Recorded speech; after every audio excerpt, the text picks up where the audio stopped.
We understand that this work, our daily work as men, needs to be done in a tribe. I'm gonna tell you about a woman whose heart is sunshine, whose body burned hot.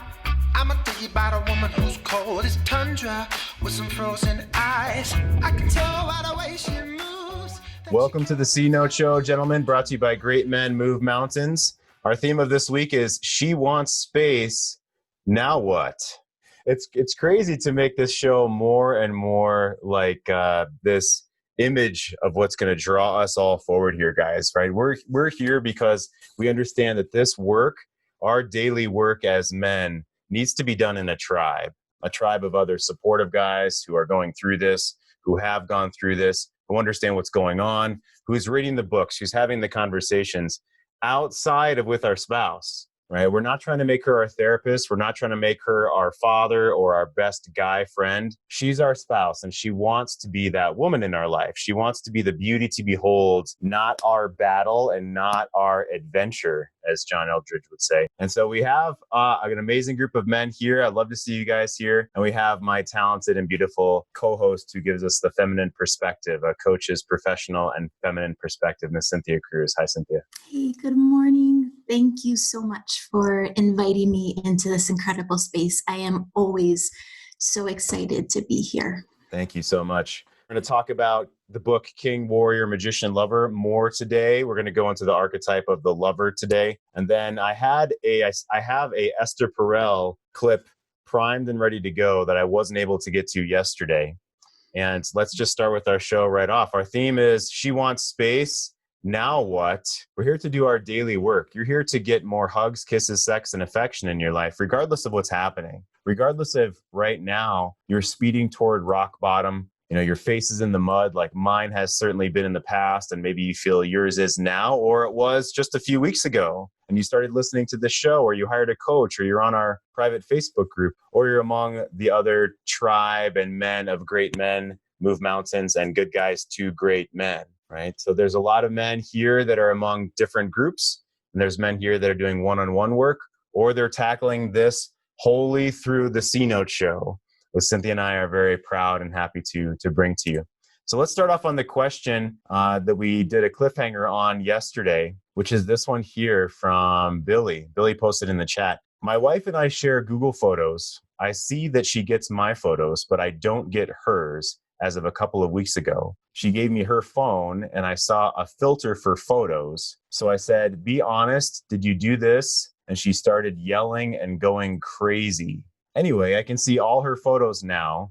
She now says she's not going back on my phone plan because I'm controlling, and she doesn't think we're going to work out because I'm controlling, don't give her space. And he feels, I believe she'll walk away soon, or she said she'll walk away soon. I did get a little insecure, as I know she used to take pics and send them to her affair, so I guess I was triggered. I still think she overreacted, and he's wondering if we believe she overreacted as well. Any words of wisdom? Just totally ignore her, and in my mind, say it's her issue, basically. Say it's about her, not about me, and just totally ignore this.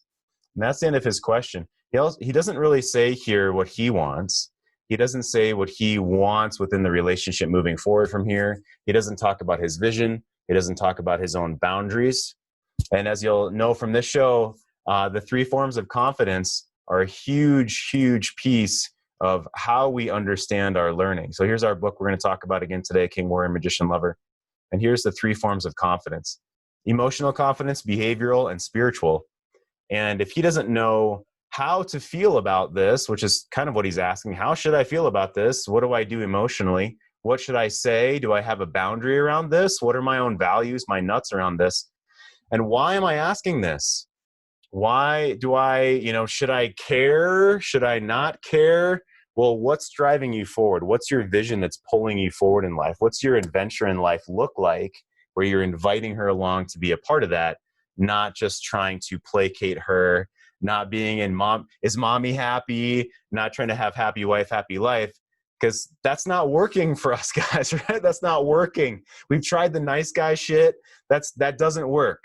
All right. The propaganda, if you will, or the message that we've been taught of, we're all the same, just treat each other the same, college, job, get married, and the rest is history. The curtain closes and happily ever after. That bullshit, that sailed a long time ago.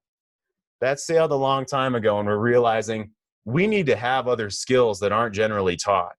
I was just talking with a man before the show here today that he said that, walk away wife, like the woman just, quote, deciding one day, which obviously isn't the whole story, and we know that, and we talk about that. But it's a surprise to us, which is a whole conversation in itself. It's a surprise to us that all of a sudden, quote unquote, she's like walking away, she's not happy. And the man before the show was saying that it seems like relationship is completely different than it was one or even, one generation ago, 1 to 2 generations ago. Things are totally different, right? So Cynthia, I want to bounce around. I could keep going and talking on my soapbox about this absolutely all day. I want to ask you about down here his question, and we'll go back and forth with this.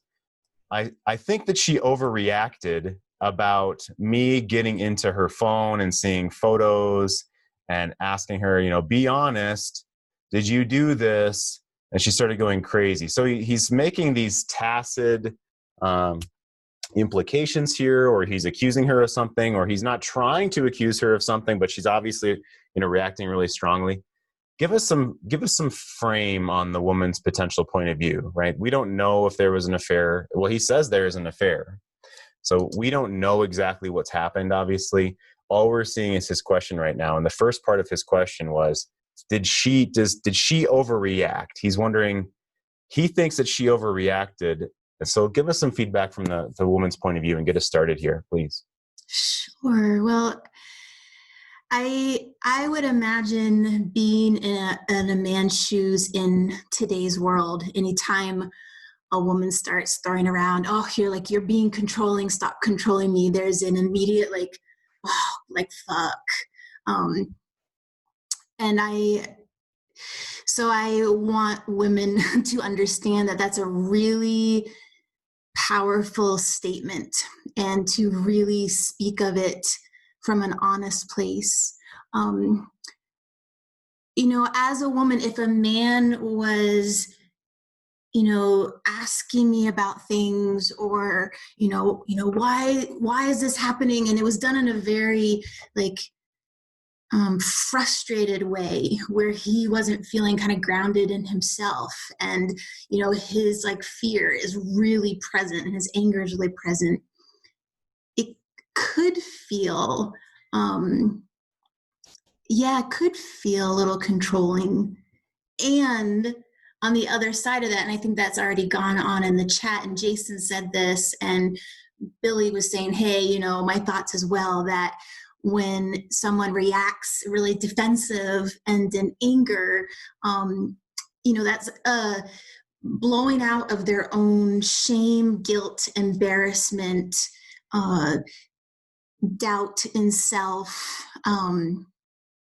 And yes, I will say that, yes, she overreacted, and there's probably, real impetus behind that. And I don't know whether to say that's because of how she was feeling about the past or the present, or if there's something that she needs to be defensive about. Yeah, thank you, Cynthia. And I see Billy's on the call today. Billy, if you want to come in here in a couple of minutes, I'd love to have you join us. That was a fantastic, to start to our show today. Just because someone has a certain belief system doesn't mean that you need to operate off that belief system. And how we decide what are the stories that are going on in our head, how we decide our values, how we decide which way to turn our shoulders and move forward in the world, we have a lot of responsibility with that. Yeah, Billy, if you don't mind me jumping right back in, but it looks like you're ready to go. You chatted. She wasn't in control for 5 years of our marriage. I was an alcoholic, and I'm 1 year sober. I work with many men that are on that path, Billy. She says, why now after I fell out of love with you? Oh, yeah. So why are you now becoming this better man? I was sitting in the therapy couch, Billy, and this was after we'd been separated, divorced. We had one more session to talk about co-parenting, okay?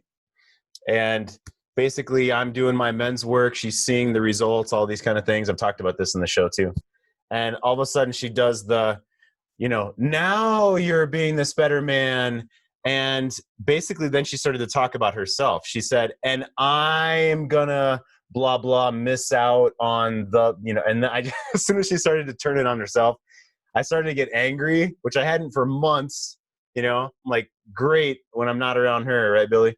And all of a sudden I start to get angry. And I said to the therapist, I'm getting really angry right now. Are you making this about you? That's what I said to her. And she, blah, blah. I stopped listening after that point. But it's like, and then so the therapist asked me, well, why are you doing this, Jeff? And I said, I'm doing this for me, because of the man I want to be in the world, because of the father that I want to be in the world. That's why I'm doing this.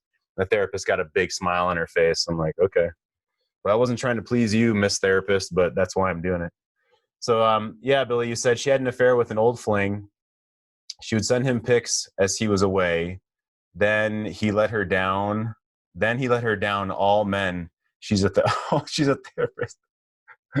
So all men let her down, I think is what you're trying to say. And then you said she's a therapist, by the way. Ha. Yeah, fucking ha, right?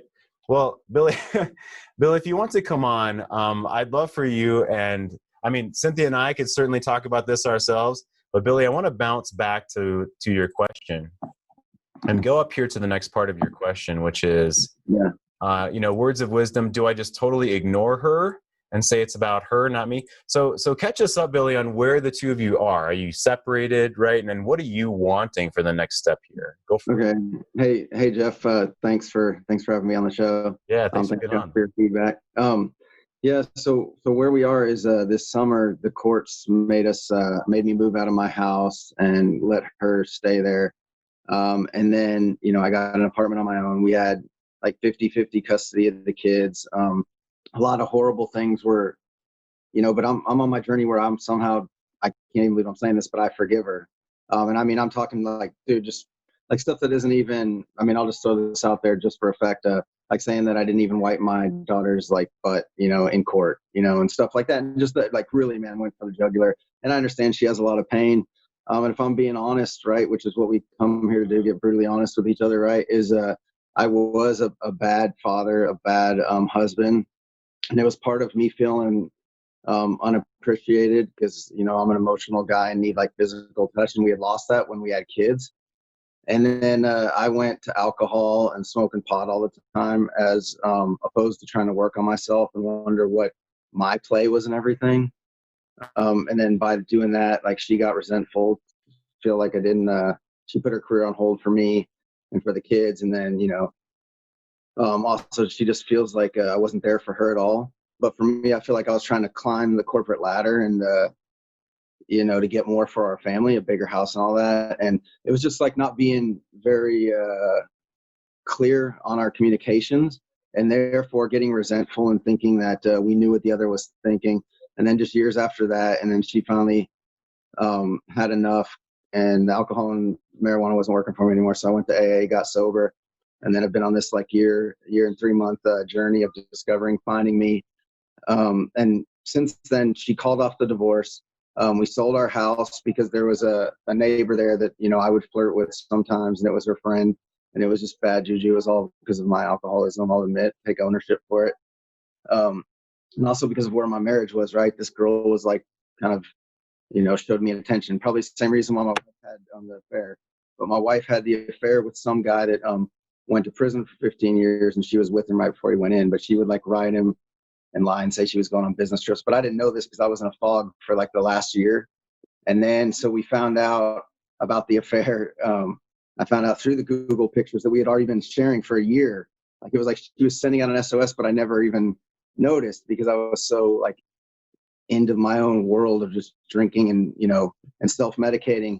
And so then what happened is when I got sober and came out of it, I was like, I totally didn't want to come out of its shell.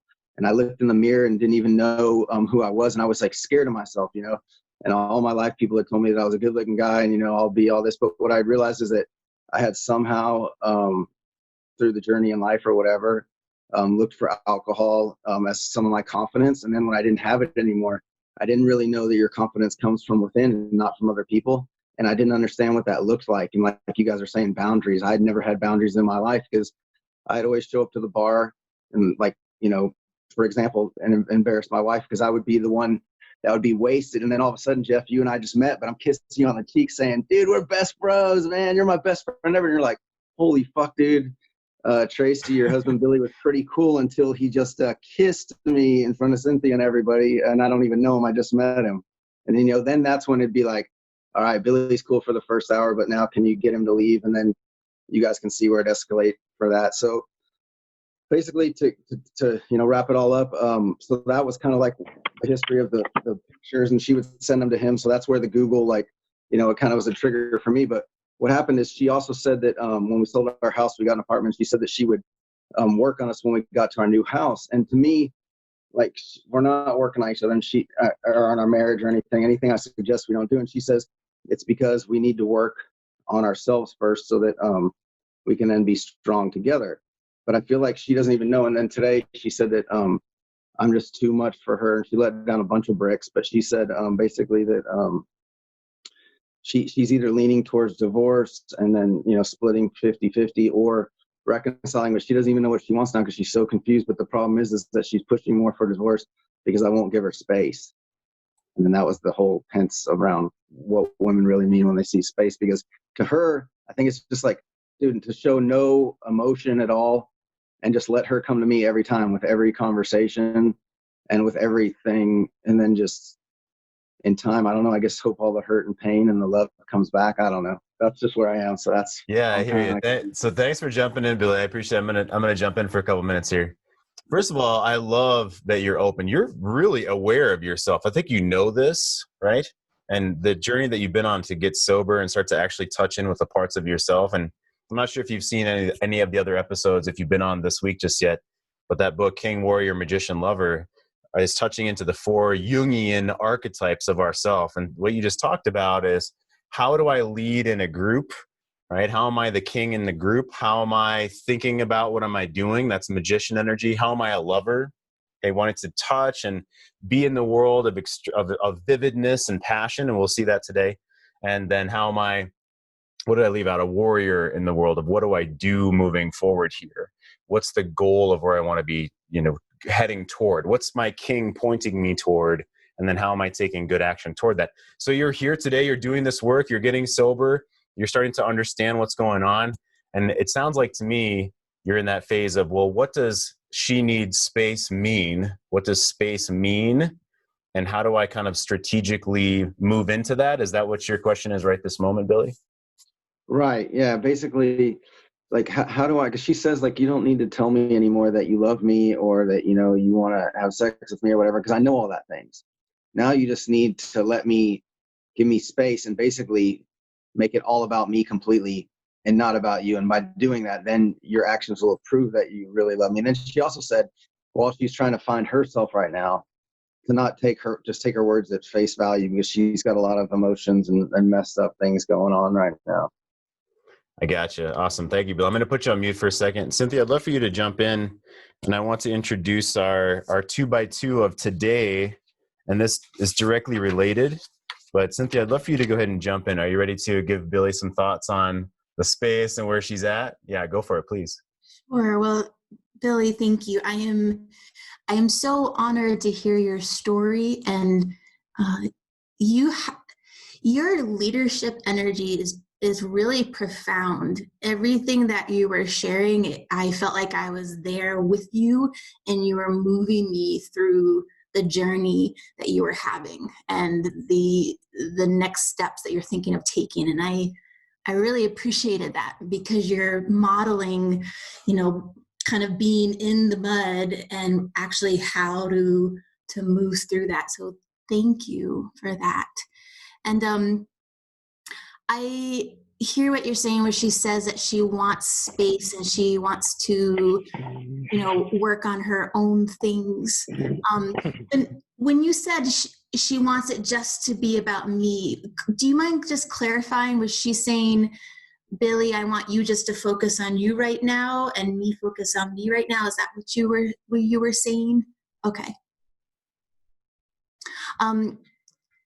So when she says that, do you mind me asking, how does that make you feel inside? Does that trigger a sense of loneliness, of fear, of confusion?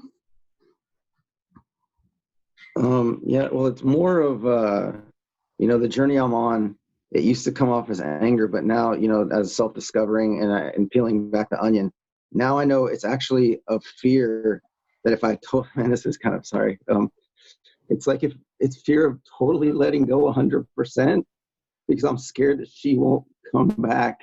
But I know from the way that I've fallen in love with her and stuff that if she's not the one that initiates it, it won't be genuine. It won't be what I'm looking for.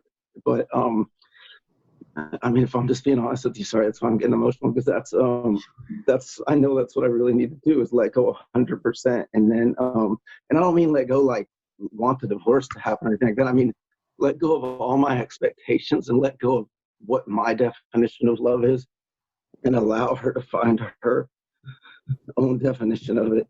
And, that's where she probably thinks I feel like I control her, because it's really hard for me. I mean, I've been a master manipulator and control person my whole life. And now I realize in these situations, I can only control myself. And hopefully by making myself better, it changes everything. But there's no guarantees. But either way, by working on myself, I'll get the benefits no matter what the journey takes. Yeah. Yeah. Thank you. Thank you for that. And that grief, there was, I think, the most painful breakup I ever went through. I would try to practice, like I would imagine there was this feather and that it was like floating above the Grand Canyon. And that was like my way of meditating, of just like letting 100%, let go. And even now, like my heart aches in that. And as I was listening to you in like from the woman's perspective, as you were talking about that, how that then moves you forward, I felt this great like breath in my body and relief. And it made me think of the metaphor we've used this week where, yeah, you're walking down one side of the riverbank and you're practicing the letting go, but you're also holding on to vision of what you are wanting to create in your life and in partnership. And those are both sides. One has grief, could have grief as well, but there is the hope. And you are walking down the riverbank to create a new series of bridges across, not the same bridge that your relationship was on before. And she's walking on the other side. And your vision is that as you're moving forward, there will be a bridge in the future a new one that you can cross together. Yeah. Yeah, Billy, I love that. So go ahead and unmute yourself. And Cynthia, what you just said about the feather, letting the feather go over the Grand Canyon was a beautiful image that I just brought into my mind when you said that. So Billy, yeah, what are your thoughts on Cynthia, please? I think that kind of is in line with what I've, the feedback I've been getting and stuff from other men in my life. And one of the sayings that one of my mentors said is, he said, what if your whole play in something, like say you don't have a part where like, you call them a bad name or whatever, right? What if your whole play or part in it is to let go? Like that's just your whole role in it, is just to let go, to identify and let go. And that was kind of profound because I realized, there's some things that she's still beating me up about, but that's the old me, right? So I have to keep like remembering so I don't get triggered or anything in my head that when she's saying those things, it's about the person that I was. And I used to get like really sad about it because I realized I fucked up this marriage bad, right? I mean, I guess she didn't have to have an affair, but I wasn't there for her. I was checked out emotionally because of my alcohol and marijuana usage. And so, how dare I blame her because I wasn't listening to her for 5 years. And so, I just feel like, my whole real underlying issue now is just really letting go, working on me, and having patience that road, like the metaphor that's used about the road, because the deal is I want the new relationship to start now. you know, because once again, I want to control things and I want them to be in my time instead of like turning it over to God and just letting go because I'm scared. I'm scared shitless, or I wouldn't even be here because I'm scared that if I let go, what if the answer isn't that it all works out? What if my wife and my family do move on? And the sad part is because when I got sober, I realized that everything I want and the American dream is right in this house. I just wasn't nurturing it or paying it the attention. I wasn't watering my garden, man. So the fucking flowers are dead, and now I'm just trying to bring them back to life, and they might not be brought back to life, and that's just something I have to face.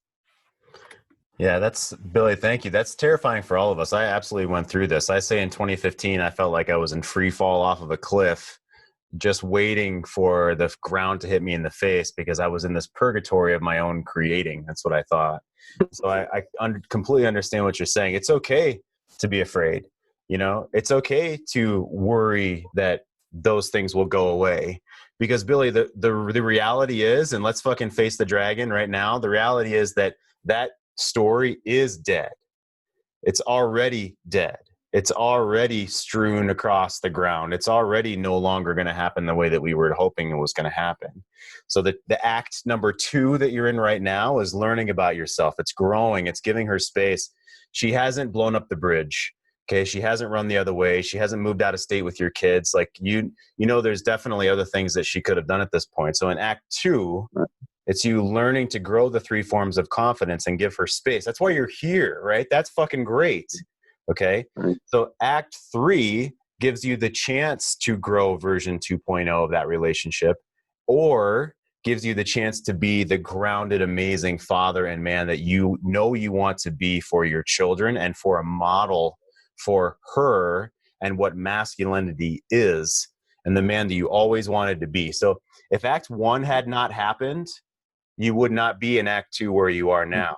Okay. Like if we could go back and live in complete naivete, would we really do that? I mean, knowing that we still would need to learn these things to get the life and relationship and family that we want, I wouldn't go back. Okay. It's painful in act 2. That's okay. It's part of it. It's part of the hero's journey, right? Which we're going to talk about here in a moment. And so we're in act 2. That means that we can move to act 3. And that's okay. I love what you said. But I want to go ahead and pause you so we can move on with the show. I love what you said. Definitely come on again tomorrow and the rest of the week and next week. And keep fucking coming, man. We're going to be here. Okay. The forum's going to be here. You're new to the group. Love that you're here, Billy. Thank you so much, guys. Let's move forward. I'm going to talk about something that directly relates to that. And it's going to segue right into our show. Something that Cynthia and I prepared that's brand new that we haven't shown on the show. I want to honor our men first, and then I'll show that 2x2 matrix that we just created this morning to give you more frame here.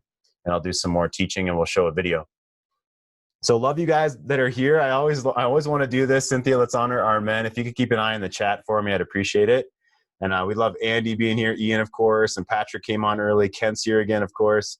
Joseph and Randy, good to see you guys. Yeah, Rob's on again. Fantastic. And John and Jason, Harry, Dennis is here. Dan's here again. Love you guys. Brett, of course. Thank you for coming on, Billy. And Anwar's here again. Phenomenal. Yeah, look, and Hans is on again today. Great to see you guys. Okay, so here's the 2x2. And Cynthia, please unmute yourself and give us some honoring in the chat. Yeah, absolutely. So please jump in with what's going on in the chat, Cynthia. Thank you. Yeah, well, I really appreciate Andy said, Billy, I can so relate to you, brother, and you have so much passion. You are going to do this. I love. Thank you, Pat, for being here. And he said, right with you, Billy. I didn't water a marriage garden either. I feel your regret, brother. So let's get rid of it, though. I love that. And Jeff, what you said about stage 1, we wouldn't be in stage 2. We wouldn't be in the life that we're building now without stage 1. That's in the moment. It's like it's being in the fire and picking up the coals in our hands. But God, I loved what you said how you said that. Thank you. Thank you. Yeah. And Pat, thanks for the support in the chat for Billy as well. Phenomenal. Okay. Here's a 2x2 matrix we talked about this morning. I heard this concept from Jordan Peterson.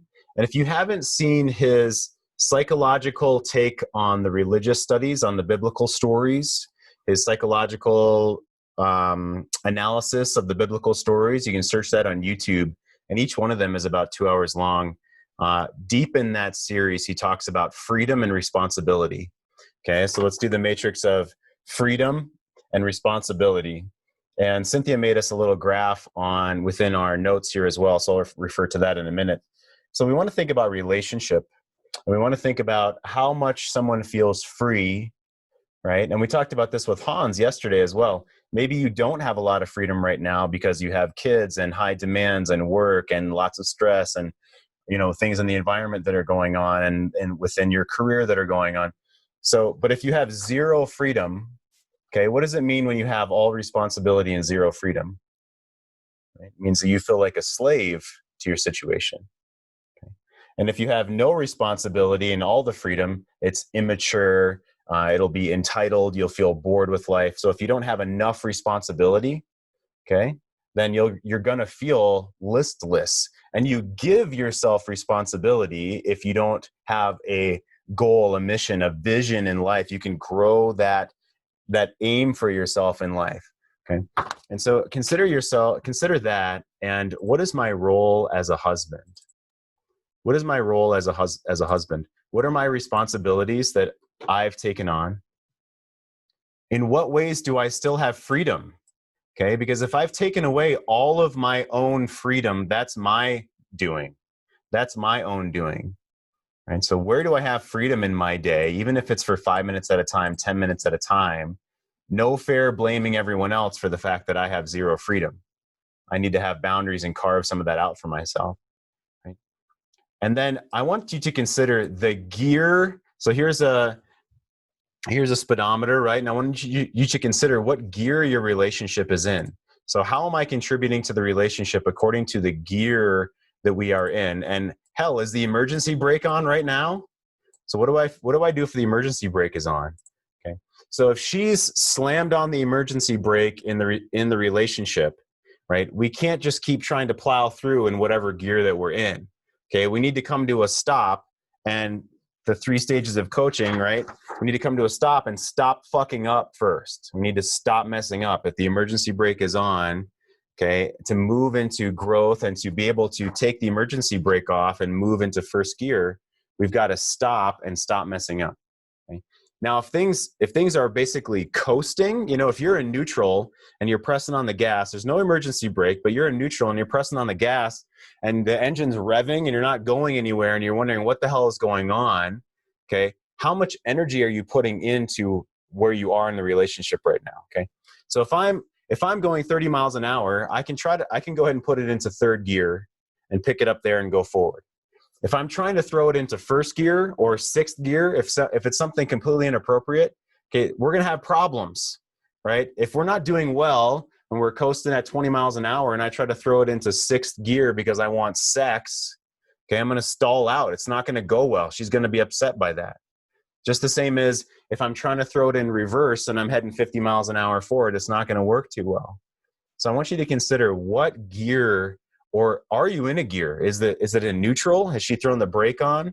And it's step by step, right? So Billy, I want to have the relationship now. Okay, well, that's nice, but the fucking emergency brake is on, right? So that's not going to work out. And I know this is we're intellectualizing it a bit here.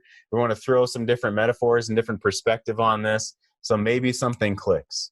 It's like, okay, if we're moving at 20 miles an hour, I'm in second gear, and maybe I can go to third gear, but I'm definitely not going to try to jump up the stairs of intimacy and jump for sex or get all butthurt that, sixth gear isn't happening right now. We're not going 100 miles an hour right now. No, you're not. You're not. And that's okay. Let's be appreciative of the 20 miles an hour and then go to 25 and 30, and let's be appreciative of the 30. And that's where we are. It's slower than we want sometimes, okay? But it's a hell of a lot faster than nothing. So Cynthia, give me some feedback on when you feel a man, and we honor Billy and we honor every man on here, right? And some of our stories as guys is we want to fix it right now. We want to fix it now. Give me the magic pill. Give me the magic code. Give me the formula. I want to fix it right now. And relate that to our new matrix here today of how much freedom does she feel if we're trying to just fix it right now? How does she feel within her ability to choose in life if we're trying to, force her to go faster than she's ready to. Please give us some feedback on that. Yeah, it feels like being put into a box. If I'm in a pretty, watery place and there's a lot of emotion going on, and it goes and it runs deep in me, and I'm uncertain about my structure, my container, and I'm feeling my own insecurities and sense of distrust. When the energy comes along, like let's just fix it now, it does feel like not completely being heard, and it's like hard to breathe in that space. But I will also say that sometimes a woman, when she's trying to find her own grounding, her own, like, where does my skin end and someone else's begins? If a man is coming to her and be like, I want to fix it, I'm here, she can almost get a sense of herself by pushing away from that. Like, there's a little bit of energy she gets from that. And so actually your biggest gift in that moment is to, like, kind of drop the rope of that. Not because you're punishing her, not because you're cutting her off, but she can't push against you anymore because you're over here in a solid space. And so that really is inviting her to find what she's truly wanting, as opposed to a fake boundary, a fake sense of self. Oh my gosh, that's really cool. So if we're trying to push faster, her own identity can be inflamed by pushing away from our pressure. Yeah. And that identity is an individualized, protected identity. Yeah? Is that what you're saying? Yeah. And again, it's like, it's human. We do that. But when I do that in my life, when I get identity by pushing off, it's like I've microwaved a microwave meal for myself. It's like, this is good. It's sustaining. I'm getting it. But when I'm finding it in myself and not pushing off someone else, it's like you've cooked the full, healthy, nutritious meal for yourself that's going to sustain you, give you your sense of self, and make you feel good to connect with others. Yeah, thank you, Cynthia. That's that spiritual confidence, knowing that we all have to source it within ourselves. Yeah, Dan says, love that as well. Cynthia, I love it as well. So if we know she must source it, like you're saying, Billy, she must source it within herself. And so if we're pushing, it makes her feel like she's eating a microwaved meal instead of learning to cook, in this metaphor, for her own self, and then wanting to invite you to that meal, wanting to cook for the two of you, let's say, or wanting you both to cook for each other. So let me I want to share some quotes from the book, King, Warrior, Magician, Lover. And then we're going to get into a phenomenal clip it's about the lover archetype as well. So here are some, I won't read both of these right now, but I want to read one of them on, we talk about masculine and feminine dynamics on this show. Jason's on here too. I love him being the champion of this topic as well. And so I want to throw this out there, and then Jason and I can have a conversation about that at some point. Maybe not today. But this says Jungian analysis, or Jungian therapists, or Jungian researchers have found that in every man there is a feminine sub-personality called the anima, made up of the feminine archetypes. And in every woman there is a masculine sub-personality called the animus, made up of the masculine archetypes. So as we know, there is, quote, masculine and feminine within all of us, and this is confirming that from Moore and Gillette's book. So here's the one I wanted to read now, and then we'll get into our clip. So this is about the lover archetype, the lover energy. And actually, let me show the graph. We're talking about the right slice of pie here, the right quadrant, the lover energy. And on the inside here is the slice toward the center of the piece of pie is where we want to be, okay? And toward the edges of this piece of pie are the shadow forms. So this is the impotent lover here, and this is the addicted lover here, and we'll talk about those here in a second. So within the lover archetype, we want to be alive and playful and enjoy. We're sensual and sexual. We feel emotions deeply. We're passionate, we're sensitive, artistic, creative, empathetic. We're connected to all things, and we humanize others, right? We don't dehumanize, we humanize all of them. And this is a spiritual energy, right? The addicted lover, feelings are fully in control. The addicted lover hates boundaries, avoids discipline, and is addicted to pleasure. They're restless, right? There's too much life, quote unquote, and needing stimulation to avoid pain, just can't get enough, potentially addicted and obsessive. And the impotent lover is numb and has a lack of awareness and can't identify their own feelings, emotionally depressed, overly dependent, okay, shuts down when in deep emotions or getting close, potentially chronically distrusting of others, and uncertain where I begin and where others end, or where I end and others begin, and can be ambivalent about the world and about self.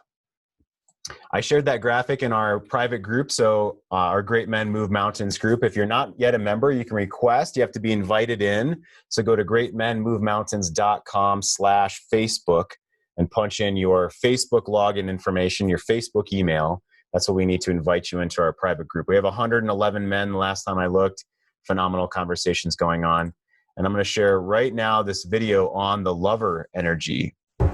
It's our lives. They looked at men's stereotypical behaviors and noticed that they are all boys pretending to be men. Boys who've become this way because nobody showed them what a mature man is like. So what is a mature man like?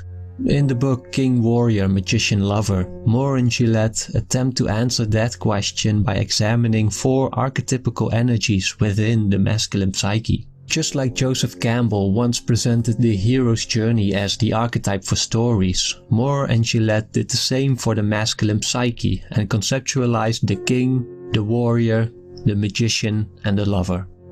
In doing so, they've created a universal roadmap to help struggling men free themselves from harmful stereotypes to become more well-rounded, mature human beings. Great. So I'm going to share this screen and honor the video that I'm sharing right now. This is the video, How Moonlight Relates to All Men, and I just shared the link within chat here as well.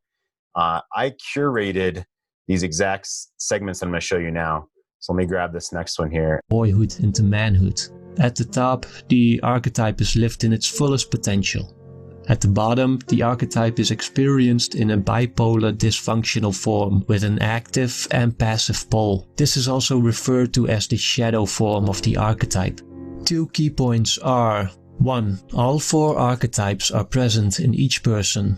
2. No one is perfect. Everyone is to some degree experiencing the shadow forms of the 4 archetypes. The importance lies in providing insight into dysfunctional behavior to help rectify it to some degree.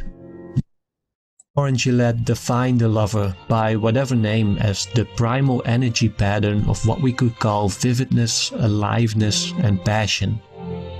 The lover in his fullness is deeply sensual, sensually aware and sensitive to the physical world in all its splendor. He feels compassionately and empathically united with all around him. He not only sees the world in a grain of sand, he feels it is so. He wants to touch and be touched, physically and emotionally. He recognizes no boundaries and wants to experience the world in its totality. He feels the joy of life, as well as the painfulness of being alive, both for himself and for others. All of us, when we stop doing and just let ourselves be and feel without the pressure to perform, are accessing the lover. So Cynthia, give us some feedback on what you just saw within the men in those clips, the movies, of course, that we saw, and a man being full in his aliveness. How does a woman feel that if he's grounded within his king as well and he's moving into the world? What does it do for a woman when he owns his own turn on, when he owns his own energy and passion in the world without having to necessarily rely on her for that? He has his own fire in the world. What is that like for a woman? That is so very attractive and compelling. even just those last few clips when they're talking about the lover and the range of emotion in there, not a single one of those images, I don't think was, a man with his lover. It was a man loving the world he was in and dancing with it and smiling and being in brotherhood. And God, that is just such a model of just sacredness and magic and adventure. And that makes me want to join you on your adventure and be an irreplaceable part of it as well. Oh, thank you so much. That's phenomenal. So I want to share this clip from Esther Perel, and I want to give you guys a challenge who are watching this, and Cynthia as well. I didn't ask this of Cynthia before, so she's hearing this for the first time also. I want you to feel there's going to be a man that asks a question of Esther, and then she's going to ask the man's partner, a woman, to speak up as well. And I want you to feel, how is this man doing within his own kingly energy, his vision, and within his lover energy, his owning of his own self and leading his woman in a compassionate, connected lover energy as well. So where do you feel like he's in his king, and where do you feel like he's in his lover? So I have recently gone through some major internal changes in my life. And for my wife, who's a very loving partner, it seems like there's a new person in the room. And we are trying to navigate around that, both of us. I'm kind of feeling like a pretty new person in my skin, and she's now married to somebody else than she married. Right, but you're going to just tell the story and leave out the essential piece, so I can't, something major has happened to me, and I'm totally transformed. What am I supposed to talk about? And so I think she doesn't quite feel safe. I think she doesn't quite feel safe because there's a new person in the room. Yeah, I get it, but seriously, you're giving it to me. What is new? I mean, what is the question? The question is, how do we navigate around? But I don't know what you're navigating, except that you are different. That's what we're navigating. Well, but Never mind. If you're going to give me vague, I'm going to give you vague back. Okay. So I think it's hard for us to get into a sexual rhythm now. Right. I think things are different, and she's looking at me like a different person because I appear to be.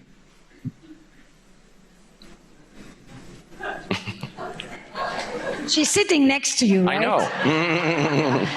I noticed that. Would you care to fill in the gap? This is like a Swiss cheese.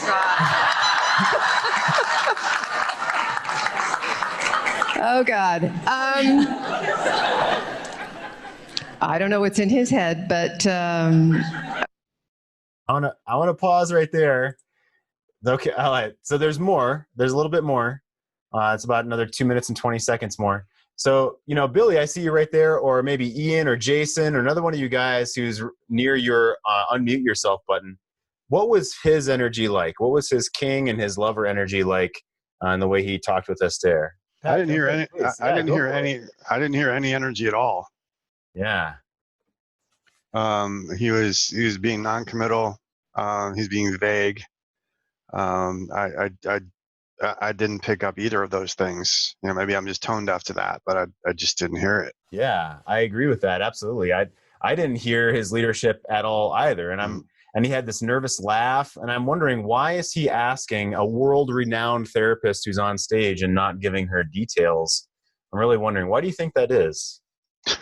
Because I think that he's in a really confused state. He doesn't really know what he wants. And he's obviously a little bit, desensitized to how his wife might have been feeling, because as the therapist pointed out, she was sitting right there next to him. And I could only think, what is this woman thinking right now? This is supposed to be your guy, and he should have exhibited, at least some of the things that you brought up, but he was just getting vague, complaints without any real detail. And I think that didn't really resonate with his wife probably. And I think that's probably why they were having problems. Yeah, that was very astute, Pat. I love that. You read into it. She's sitting right there. And she, right before I paused it, she said, I don't know what he's thinking. So Cynthia, I'd love for you to unmute yourself and give us some feedback on what Pat said as well. And where is she feeling like his kingly container is, the guy in the video? Thank you, Pat. Well, and I also want to say, Ian said, sounds like he jumped right to the end point without actually doing the work. And I like what Pat said. Pat, you kind of guided and taught me something, because Jeff had asked this question and I was like, oh, okay. Am I listening? Is this like king energy right now? Because he's very, doesn't need to give details. That he's just kind of giving the big picture. It's like, is that king energy? But I like what you said, Pat, and Ian as well. And it made me think of, someone wanting to be in king energy and trying to talk in king energy, but feeling still kind of embarrassed and not awesome about what the journey has been or how the journey is going. And so like trying to be king, but trying not to let anyone see the shadow side of that in him. That's what hit me. Yeah, trying to hide his shadow. That's exactly what it was hitting for me as well. And I love that you're in curiosity when I show these. So I didn't prepare her for this. Good, that's fantastic. All right, let me show what Esther has to say over the last about 2 minutes and 20 seconds right now. Where should we begin? My guess would be is that how do we start again in the framework of what is 12 years of having this relationship, and kind of explore or just explore what's going on and be safe in that? No, you won't be safe. You will be taking risks. And as you take risks, then you may feel more safe. If you just wait to feel safe like that, and then hope that it's going to launch you, it's not generally the way it works. You are not in a safe moment in your relationship. Don't pretend. If it's new, if it's different, if you've changed something or broken something, or whatever you're doing, then it's a moment of risk-taking. And you either do it because you think, Sasha said a beautiful line today. She said, are you willing to risk your life in order to feel alive? Or are you willing to risk your life in order to have a life together? So that's your thing.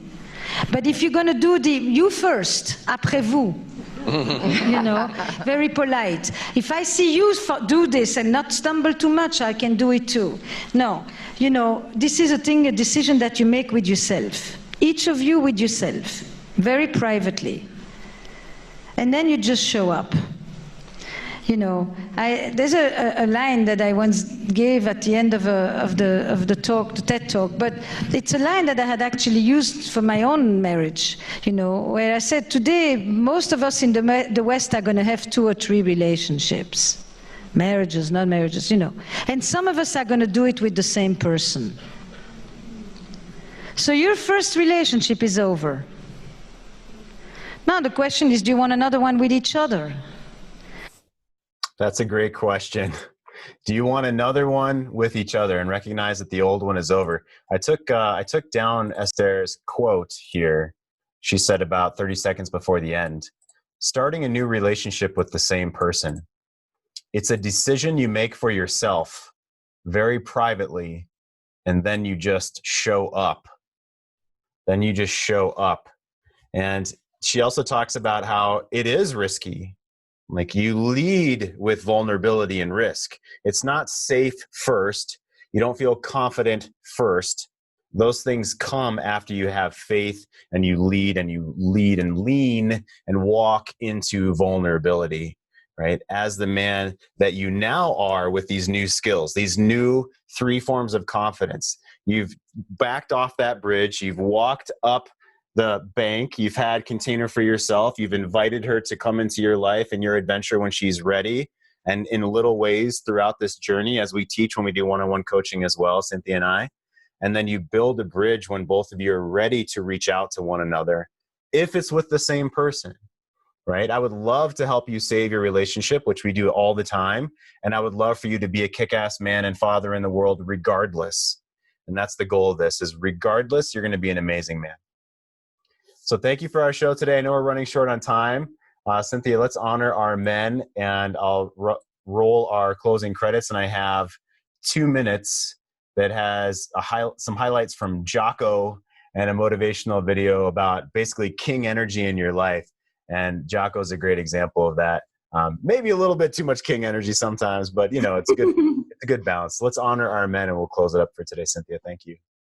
Yeah, thank you. Thank you for the king in you. Thank you for the lover in you.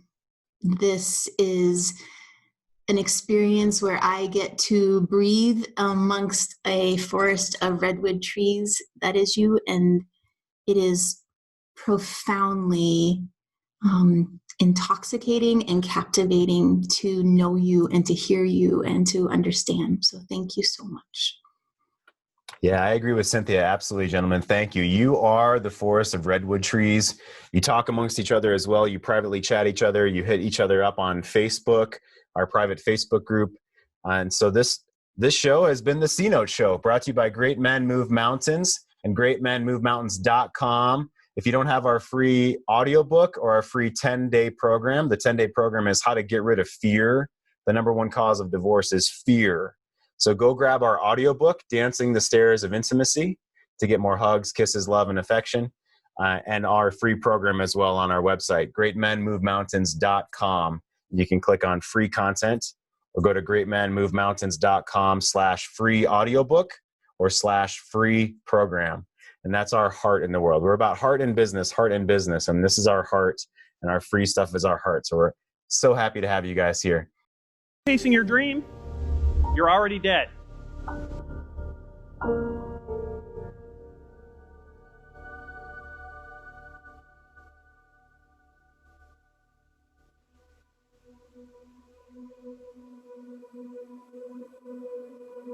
Unlike a team where no one takes ownership of the problems and therefore the problems never get solved, with us, everyone took ownership of their mistakes. Everyone took ownership of the problems.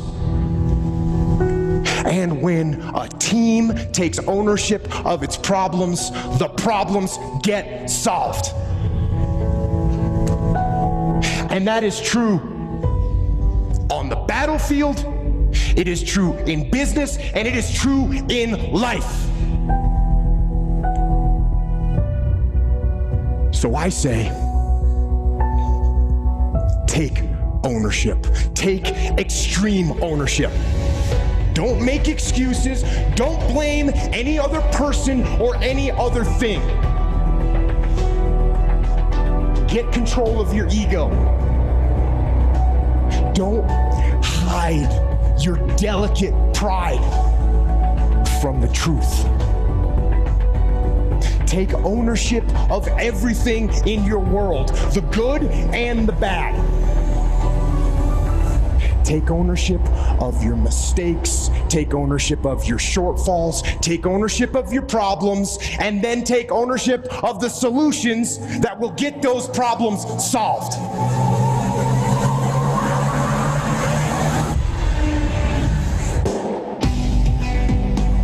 Take ownership of your mission.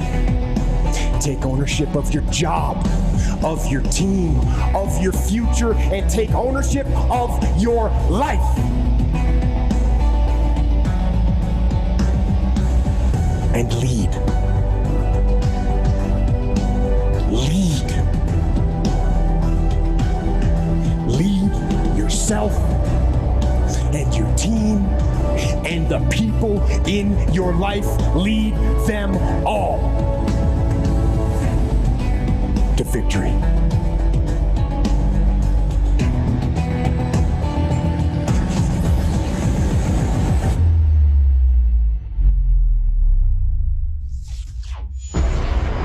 every man in himself is aristocratic, that he is his own king. Yeah, I love it. Definitely the warrior and the king in the room and in the world. JOCKO is awesome. Yeah, thank you, Ian. Appreciate it. Thanks for everyone who was here. Dan's already left, but thank you for contributing, Dan. Love to have you guys here. Good. So would anyone like to jump in? We have about 8 minutes as Cynthia and I are open. If no one wants to talk today, that's fine. Otherwise, if you guys have a question or something else you want to pose for maybe a future show, that'd be awesome. Jeff, thank you for showing that clip that brought up, like I was welling with that, what he was saying about lead. That was stunning. Yeah, thank you. Hey, Billy, thanks for coming on today, bud. That was powerful. That was awesome. Thank you. So my next step here is like, so after today we had a blow up and she just said, she's trying to go in either direction. But so now your advice for me is just not to worry about anything she's saying and just kind of take care of myself. Well, if you want to simplify like 9 months of work into one sentence, I guess you could. The first step is, what do I need to stop doing? Okay. It sounds like you know those things. And my next step is grow myself without running away, right? So I step off the bridge and then I turn upriver. And if she wants to walk along the other bank so we can still see each other, this is in this metaphor, she has the freedom to walk along up the bank with me on the other side of the river. And when we choose so, then we can connect. If the river comes closer together, maybe we have, a day together. Or if we want to start building a bridge toward one another, we can at that point. But we have to allow her the freedom, okay? And we have to take enough responsibility of our own self so that she can see this man that you're wanting to be. She can feel like she's not controlled. Okay, so that's the goal, is what do I stop, right? And you're learning that through the forum and books and the show, right, and everything. So what do I stop and what can I start growing? And I definitely need to do these things as a man. These are my stages of coaching, Billy. So this is what I need to do as a man before I even think about asking anything. Okay, I need to stop messing up and start growing myself before I start asking for things in my, together that we want. Because that needs to come down the road after we've done the other two steps, basically. Well, I need to stop pushing her, and I need to stop having expectations of this marriage. Because even though we're married, emotionally, she's not there right now. So I just need to stop having expectations, just work on myself, and just be happy that we're even laying in a bed together. Because 8 months ago, man, I would have dug a hole to China to just be where I am now. And somehow, now that it's here, now I'm saying, oh, I'm a year sober. Why can't and I've changed. Why can't everyone get on the train with me? Before, when the train was just bulldozing everyone and I didn't give a fuck, And now I'm like, hey, everybody, it's going to be a bumpy ride. Let's put on your life vest. Let's put on your seatbelts. And everybody's like, whoa, huh? Who's this Billy? What are you talking about? And it's just, dude, and I got to let go of my patience too, man, because it's everybody else's time, not mine. Yeah, that's exactly right. It's so have you seen our kingly plan? Have you seen our morning kingly plan? Let me come down to, this is a tool that we have in the forum within the file section, or you could take a screenshot of it right now. And so this is what I would focus on daily if I'm you. And what do I know to be true? So appreciation, it's a 1-sentence appreciation journal. Like you just said, I'm sleeping in the same bed, or I woke up today, my kids are healthy today. Right? Reading a book like No More Mr. Nice Guy or Hold On to Your Nuts. Have you heard of those books? Just from your last show. Yeah. So the one for you, to be honest, I'd start with is Hold On to Your Nuts by Wayne Levine. Okay. You can grab the Kindle of that. Yeah. And so what I know to be true is I'm on a journey. I know that what to be true is that I need to stop pressuring her. What's not working for me? Me pressuring her is not working for me. So what's the opposite? Me focusing on my own self and taking steps forward. And I don't mean that to be some just like nebulous saying. It's what's the next one thing I want to do? Is it over the next 10 minutes? Do I want to read 5 pages of a book?